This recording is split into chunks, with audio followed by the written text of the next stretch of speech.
Paz e bem, meus irmãos e minhas irmãs. Estamos no sábado da terceira semana do tempo comum, dia 31 de janeiro. Hoje a igreja celebra a festa do grande Dom Bosco.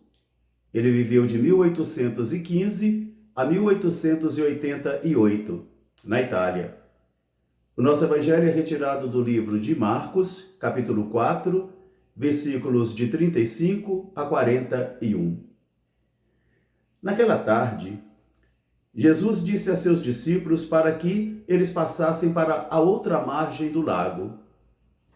Os discípulos despediram-se das multidões e depois levaram Jesus na barca, assim mesmo como ele estava. Muitas outras barcas estavam ali presentes com Jesus. Mais tarde, abateu-se uma grande ventania sobre o mar, de modo que a água começou a ficar muito violenta e começou a encher as barcas. Jesus estava dormindo na parte de trás da barca sobre um travesseiro. Os discípulos foram até ele, o acordaram e disseram: Mestre, estamos perecendo e tu não te preocupas? Jesus despertou, levantou e disse: Silêncio, cala-te. Imediatamente o mar se acalmou e houve uma calmaria. Depois Jesus perguntou aos seus discípulos: Homens fracos na fé, por que tivestes medo? Ainda não tendes fé? Os discípulos ficaram com muito medo e começaram a perguntar: Quem é este homem, que até o mar e os ventos obedecem? Palavra da salvação. Meus irmãos, minhas irmãs, novamente a palavra de Deus vem nos despertar, vem chamar a nossa atenção. E o objetivo da palavra é justamente nos exortar, nos animar e também nos corrigir, para que a gente possa trilhar os caminhos do Senhor. Porque a grande aventura da fé é justamente viver a obediência. E amar a Jesus, segundo a sua compreensão, é guardar os seus mandamentos. E nós guardamos os seus mandamentos quando nós o amamos. Mas todos nós sabemos que a fé é uma grande aventura. Onde Dom Bosco, por exemplo, nos ensina que as duas velas que vão nos conduzindo nesse mar da vida é a Eucaristia e a Virgem Maria. As duas colunas da igreja, a Eucaristia e a Virgem Maria. Porque realmente a fé é uma grande aventura, porque não é uma realidade estática. Nós não temos um femódromo para poder medir a fé da pessoa e dizer ela já está pronta. Não, a fé é oscilante, uma vez está alta, outra vez está baixa, de modo que a grande aventura da fé significa o cumprimento daquela palavra de Jesus. Só será salvo quem perseverar até o fim. Porque somos homens e mulheres crentes, porque oramos e porque vivemos nossa fé numa igreja, isso não significa que nós não teremos sofrimentos. Não significa que nós não teremos as dificuldades, os escândalos da vida. A única coisa que a oração, por exemplo, e a fé vai nos conceder é força e coragem para permanecermos firmes na violência do mar da vida. Nós estamos durante esses dias refletindo sobre a aventura da fé do rei Davi. Na terça-feira, ele fez um voto bonito, queria construir uma casa para Deus, como gratidão por tudo que Deus havia feito a ele. Na quarta-feira, Deus havia feito uma promessa a ele, então, dizendo que ele se sentaria num trono eterno e a sua família seria protegida, que ele seria como um filho. Na quinta-feira, Davi vai perguntar ao Senhor: Senhor, quem sou eu para que o Senhor olhe por mim com tanta misericórdia, com tanto carinho, e quem é minha família?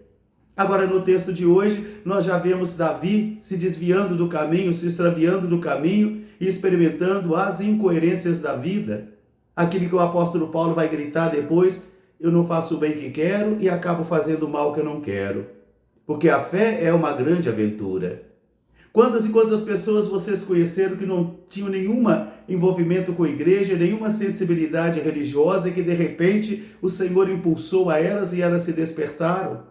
E quantas que vocês conheceram que tinham uma vida cristã participativa, forte e que de repente abandonaram tudo? E quantos que vocês tentaram evangelizar, tentaram e não conseguiram nada? Mesmo sendo batizados, sendo crismados, tendo feito a primeira comunhão e não houve nada. Assim é a aventura da fé. E só será salvo quem perseverar até o fim. Por isso, não desanime. Não se desespere, porque a fé é uma realidade pessoal. Eu posso rezar por você, você pode rezar por mim. Agora, viver a fé para o outro é impossível. É impossível. Depende também do eu querer, do eu acolher. Vamos entrar na barca, porque a barca da igreja hoje está agitada. Jesus, ao cair da tarde, vai sugerir aos discípulos para passarem para o outro lado da margem. Jesus vai entrar na barca como estava, eu acho que ele estava cansado, e vai se colocar atrás da barca e vai deitar sobre um travesseiro e vai dormir. E outras barcas estão ali também, mas Jesus só estava em uma, não estava em todas, estava em uma. Eis que de repente o mar ficou bravio e as ondas começaram a assolar sobre o barco, enchendo o barco, e os discípulos desesperados foram até Jesus perguntar a ele: Mestre, não te preocupas, nós estamos perecendo? Eles ainda não tinham compreendido quem era a pessoa de Jesus. Eles ainda não compreendiam quem é essa pessoa. Tanto que essa pergunta de Marcos vai permanecer em diversos textos dos evangelhos. Quem é este homem? Porque é a mesma pergunta que vai ser feita a mim e a você. E não basta somente aquelas respostas que aprendemos nas catequeses e na doutrina da igreja.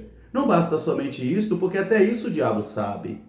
Mas é preciso com a vida responder essa pergunta: quem é este homem? Jesus dormia, os discípulos se apavoravam. Os discípulos não confiavam que Jesus está presente na barca, porque quando Jesus está presente na barca, ele só estava dormindo. Porque nós é que temos que navegar. Os discípulos é que eram técnicos na navegação. Então cabia a eles, mas naquele momento a técnica de navegação fora incapaz de protegê-los. Por isso eles têm que ir a Jesus. Aqui já está um primeiro ensinamento. A nossa eficiência humana não basta. A nossa eficiência humana é importante, mas não basta. A nossa eficiência humana não basta. A nossa eficácia humana somente não basta. É importante, mas é preciso que Jesus esteja. Ainda que esteja dormindo sobre um travesseiro, mas que nós confiamos que ele está ali. Jesus despertou e ordenou ao mar: cala-te, silencia-te. Imediatamente houve calmaria. Houve silêncio e calmaria, porque a ordem de Jesus, a palavra de Jesus poderosa, acalmou o mar, silenciou o mar. Agora vem a pergunta séria.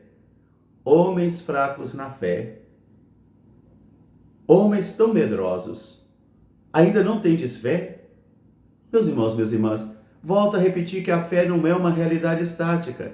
E nós só vamos conhecer a fé de alguém, a fidelidade de alguém, nos momentos de dificuldades, nos momentos de prova. Aí sim nós vamos entender a fé de alguém, nas grandes provações da vida. Somente aí nós vamos compreender a fé de alguém. Eles ficaram com medo diante do poder de Jesus. E a única coisa que cabia a eles é perguntar então: quem é este homem? Esta pergunta ainda continua a ressoar em todos os lugares e em todos os cristãos batizados. Quem é este homem para mim? Quem é Jesus? Quem é este homem que até o mar e o vento obedecem? Quem é este homem? Essa pergunta deve ser respondida de modo vivencial, de modo existencial e não de modo doutrinal. Não basta somente dizer que é a segunda pessoa da Santíssima Trindade, que é o Filho de Deus, que é o Deus encarnado, que é o Verbo. Não adianta só isso.